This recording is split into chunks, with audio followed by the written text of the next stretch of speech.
And now moving on from the northwestern frontier province and the tribal areas, we shift our focus to Pakistan's largest province. With an area of about 347,000 square kilometers, it makes up about 43.6% of Pakistan, but it also happens to be the most underdeveloped province of Pakistan. To discuss the issues, we have with us Ghalib Baryalia, our Quetta correspondent. Ghalib, we all agree, Balochistan is underdeveloped.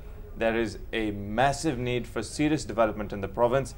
But is a budget of 71 billion actually a step in the right direction? Or are we talking about just one drop in a bottomless bucket? Well, basically, if we compare the current budget with the previous one, it's the same almost. It's only 10 billion difference.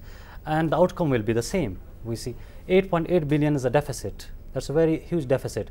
And according to our finance minister, that 800 billion rupees are outstanding on account of gas royalty.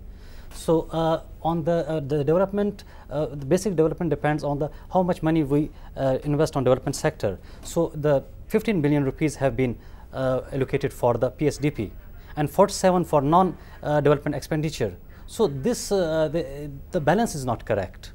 So that's why we cannot get the optimum result. The second thing is with this, that the development education sector, health sector and the communication sector needs more improvement in Balochistan, because there's only 2 hospitals in provincial capital, but both lack the medical facility. Now again, if you just look at the numbers in comparison, now 71 billion for Balochistan, which has about 760 kilometers of coastline. Now if that is developed alone, that will bring in a lot of revenue as compared to Sindh and Punjab. Sindh had about 267 billion, while Punjab had 389.9 billion.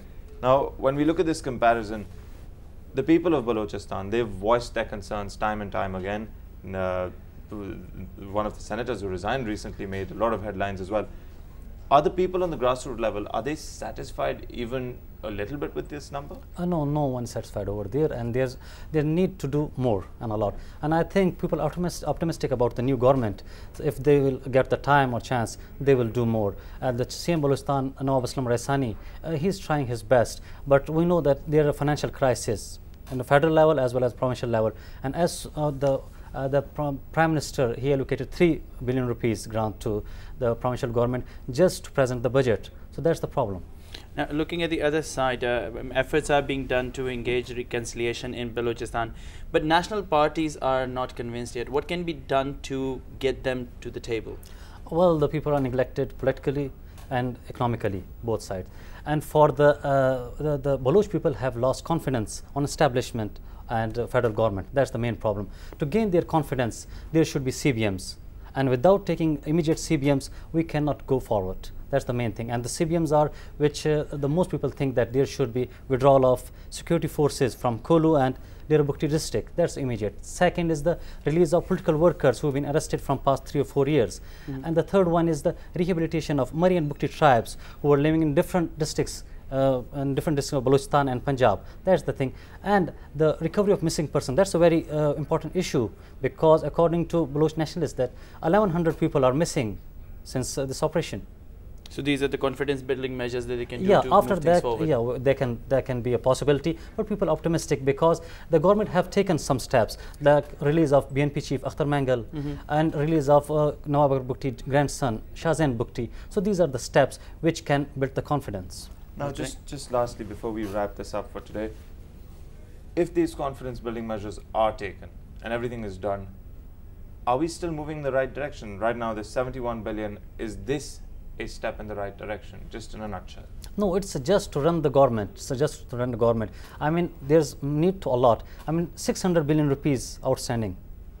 It seems the numbers speak for themselves. Yes, indeed they do. Well, thank you very much for your time. That was our correspondent Ghalib Baryalia. It seems the government is doing a lot. There's a 3 billion grant coming from the Prime Minister about the budget issue.